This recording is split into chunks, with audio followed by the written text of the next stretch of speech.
Hello violin players, welcome to Pro Am Strings.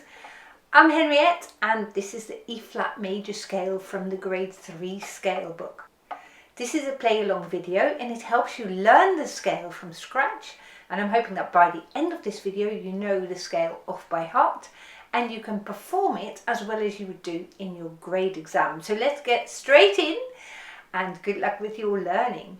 Those of you who have followed the A-flat major scale will have it a lot easier today, so I suggest that you watch that video first. In this scale, if you look in your scale book, and remember we're playing the E-flat major scale with the long tonic in your scale book, and in my scale book that is printed on page 4. When you look at the key signature, you see that this scale has got 3 flats, a B flat, an E flat and an A flat. So in this scale you can't play any open E strings or any open A strings. Now those of you who are already able to play the A-flat major scale, you'll have an easy ride today because this is in essence the exact same thing except you start on the D string. So all your fingers are in exactly the same positions as when you were playing A-flat major. It's just that you start on the D string now, you see. So let's play every note twice with long bows. We're going slowly, just checking all our notes. And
most people, in my experience, find playing the third finger in this scale the trickiest one, and that is the third finger both on the D string and on the A string, because you arrive there from a low first finger and you really want to work on this stretch, and it's stretching here from your bass joint to go to the G. Normally, remember, you play most of the time you play from E to G and you're used to this distance between your fingers.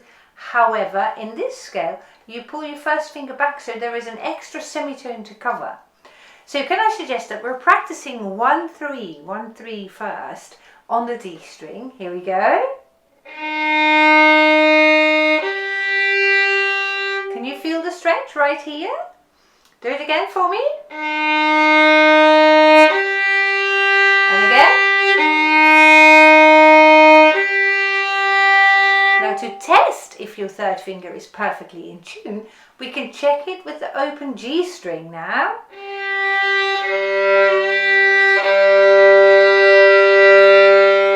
Let's play 1-3 and then test it.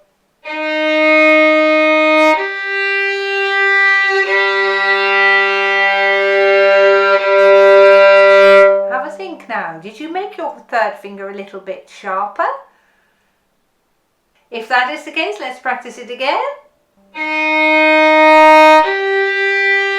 Test it.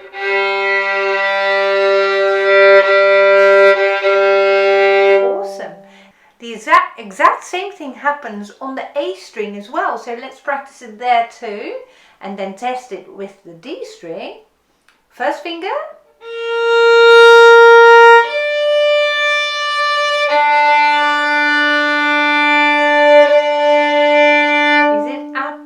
Spot on in tune, I wonder.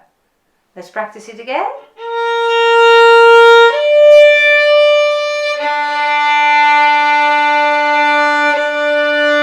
Oh yes, now let's practice 1-3, 1-3 a couple of times and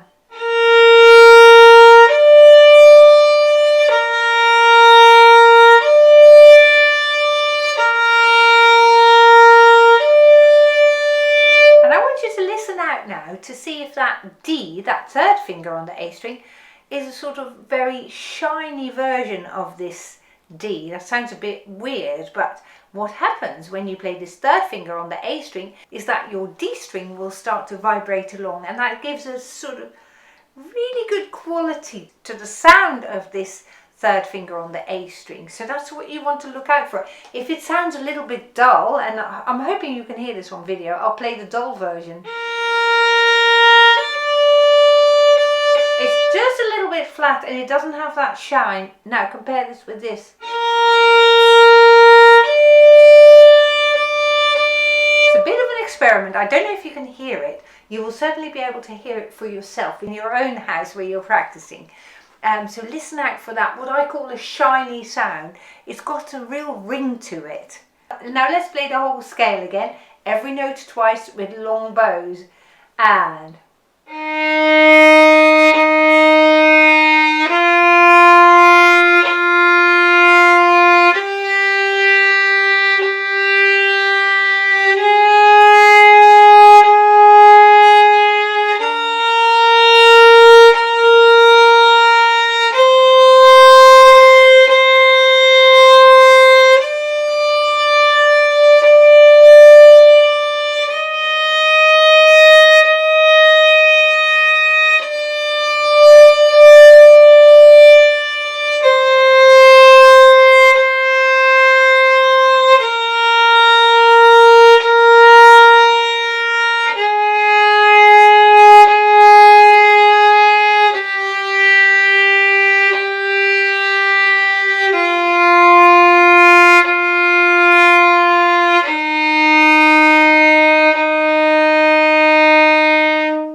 And I think that by now you play this with a really lovely sound, you play it really nicely in tune, and you can also play this from memory.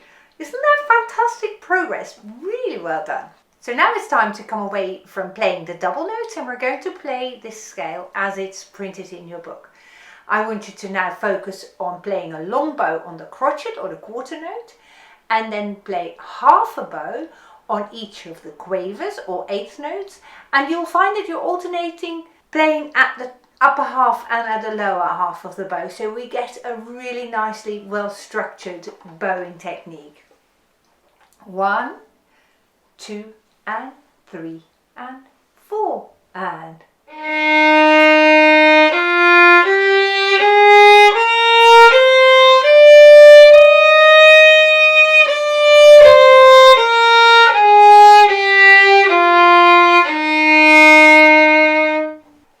Well done, very good.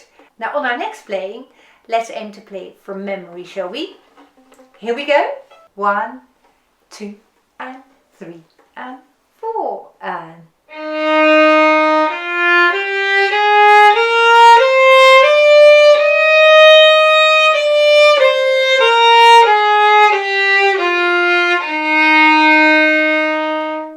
And on this next playing, we're going to play a massive crescendo to the top note. Will you join me? Here we go. And...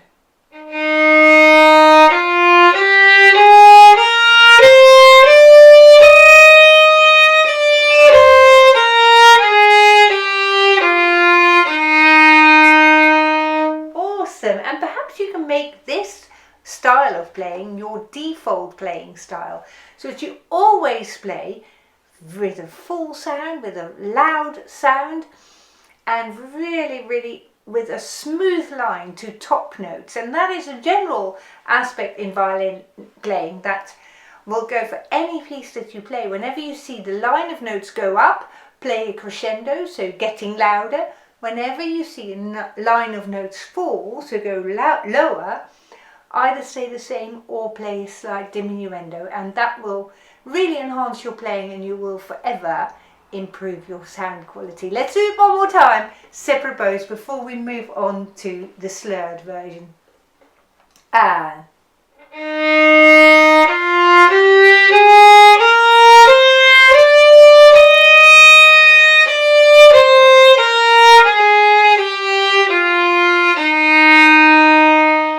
Lovely job.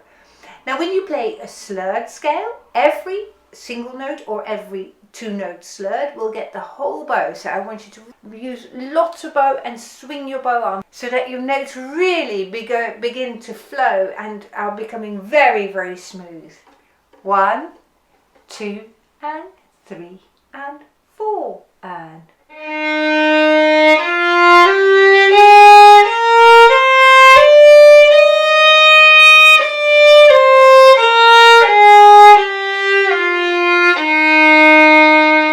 let's do that once more, shall we? And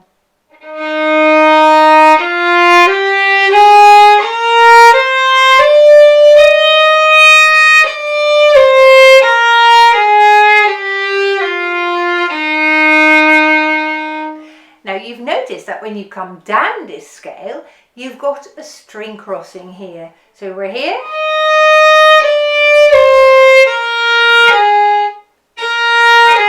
And this is the moment where you really want to pay attention and make it super smooth. So shall we start at the top this time? And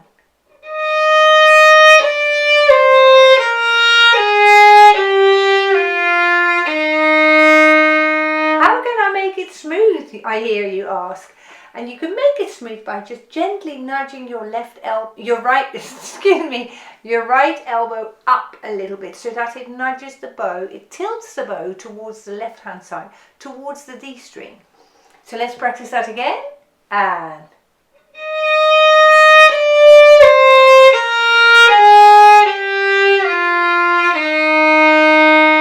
awesome. And a final time, this is going to be your best one.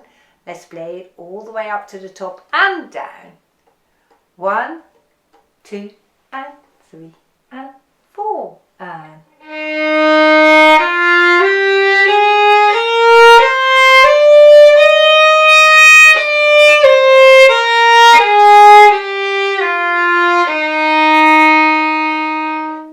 awesome.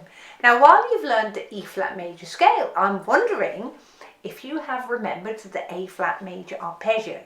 So shall we just have a go to check that that's still in your head? Now the letter names of the A flat major arpeggio were A flat, C, E flat, A flat, weren't they? So bear that in mind when you play. Here we go. And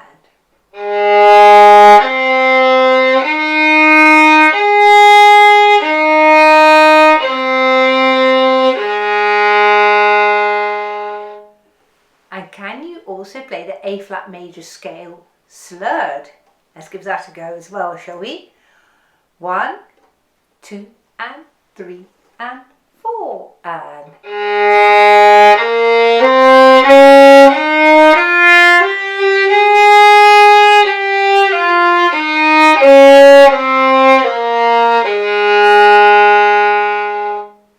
now that is absolutely incredible if you managed to learn the E flat major scale today and also retained the A flat major scale and arpeggio.